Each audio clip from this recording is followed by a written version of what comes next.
Bismillahirrahmanirrahim. Assalamualaikum warahmatullahi wabarakatuh. Semangat pagi para pembelajar hukum. Bagaimana kabarnya? Sehat-sehat semua kan? Alhamdulillah, puji syukur. Itu semua karena karunia Allah SWT yang sangat maha kasih pada manusia, ciptaannya yang luar biasa ya. Karena itu kita harus selalu bersyukur pada semua rahmat Allah, anugerah Allah yang diberikan kepada kita. Para pembelajar hukum, terima kasih ya sudah melihat konten-konten belajar hukum punya Bu Ratna. Semoga ada tambahan wawasan ya tentang hukum yang ada di Indonesia. Hari ini kita akan belajar hukum dagang ya. Temanya tentang hak kekayaan intelektual. Tapi sebagai rasa syukur kita pada Allah SWT, maka kita awali belajar ini dengan berdoa. Berdoa mulai.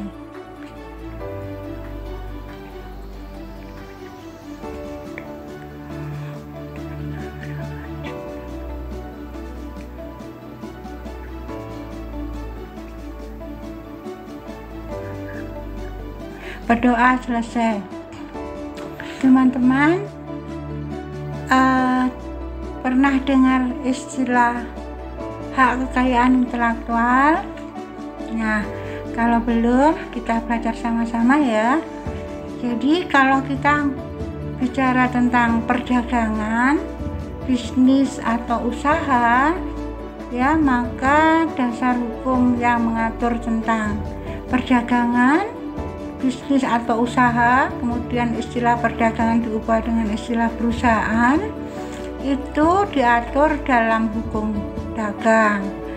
Dulu hukum dagang ini masuk wilayah hukum perdata, yaitu masuk wilayah perikatan, yaitu tentang perjanjian jual beli ya, sewa menyewa, utang piutang dan sebagainya.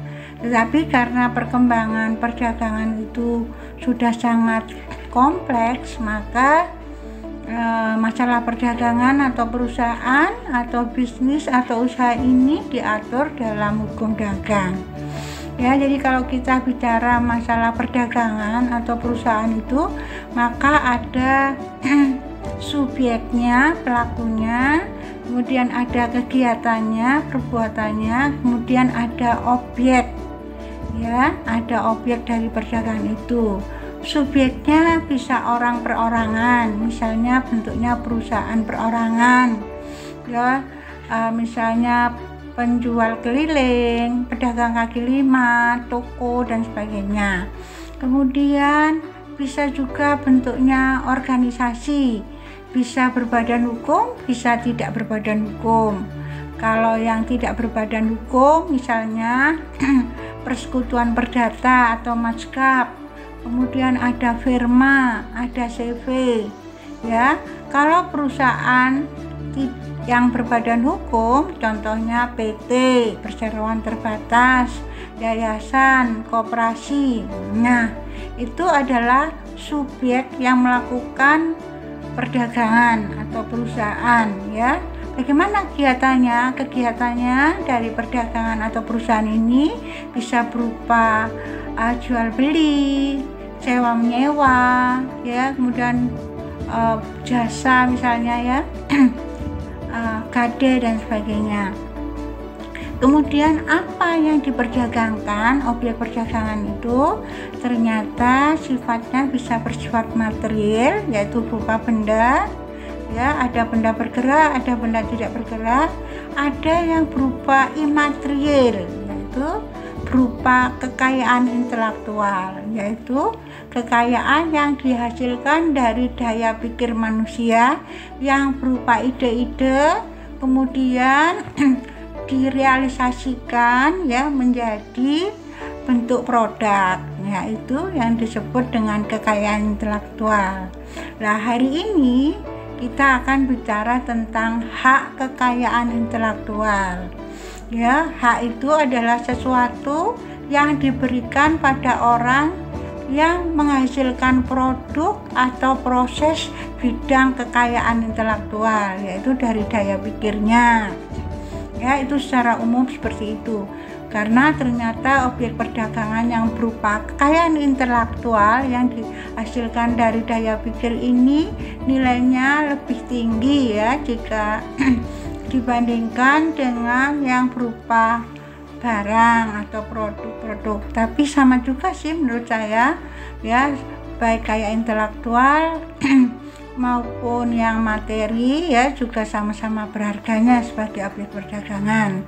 Bagaimana teman-teman bisa dipahami siapa subjek perdagangan atau perusahaan, apa kegiatannya, kemudian apa objek yang diperdagangkan. Bisa berupa benda, bisa berupa non benda.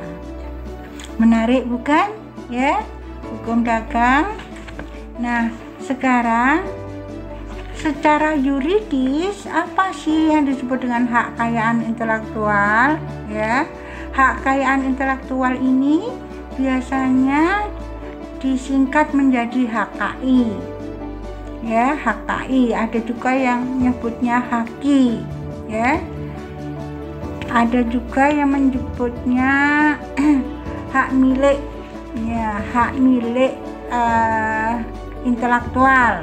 Nah, jadi yang disebut dengan HKI atau hak kekayaan intelektual itu hak untuk menikmati secara ekonomis hasil dari suatu kreativitas intelektual ya, secara garis besar ya, itu adalah pengertian HKI secara yuridis ya, yaitu hak yang timbul dari hasil olah pikir otak manusia yang menghasilkan suatu produk atau proses yang berguna untuk manusia.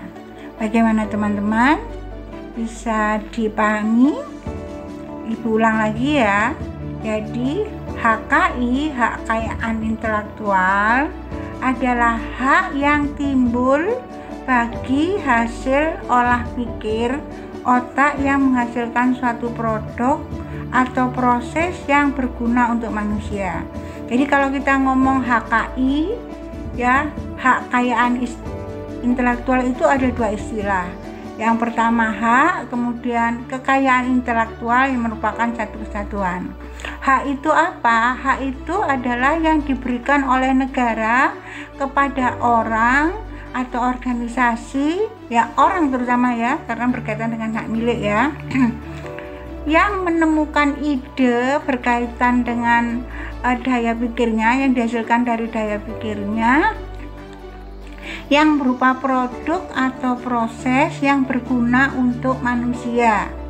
Itu adalah hak. Jadi sesuatu yang diberikan oleh negara, yaitu sesuatu itu adalah hak ekonomis, kepada orang yang menemukan ide ya dari daya pikirnya, kemudian ide itu dijadikan produk atau proses yang bermanfaat bagi manusia. Itu pengertian hak dalam kesatuan dengan kekayaan intelektual. Sedangkan kekayaan intelektual itu adalah kekayaan yang dihasilkan dari daya pikir manusia yang berupa produk atau proses ya yang bermanfaat bagi manusia. Bagaimana? Bisa dicermati ya. Untuk HKI ini ruang lingkupnya ada dua, yaitu hak cipta atau copyright, kemudian hak kekayaan industri atau industrial property right. Nah, kalau hak kekayaan industri atau industrial property rights itu terdiri dari paten, desain industri, industrial design, kemudian merek, trademark, penanggulangan praktek persaingan curang, repression of unfair competition, desain tata letak sirkuit terpadu, layout design of integrated circuit, dan rahasia dagang. Jadi HKI, kekayaan intelektualnya itu ada 7 bidang ya, termasuk haknya. HKI itu terdiri dari hak cipta dan hak kekayaan industri. Hak kekayaan industri dibagi lagi menjadi 6.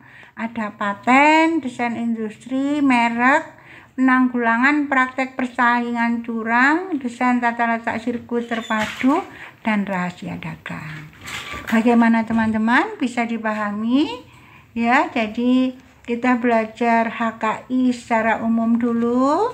Untuk lebih detail dan khususnya akan Ibu rekam untuk konten-konten berikutnya.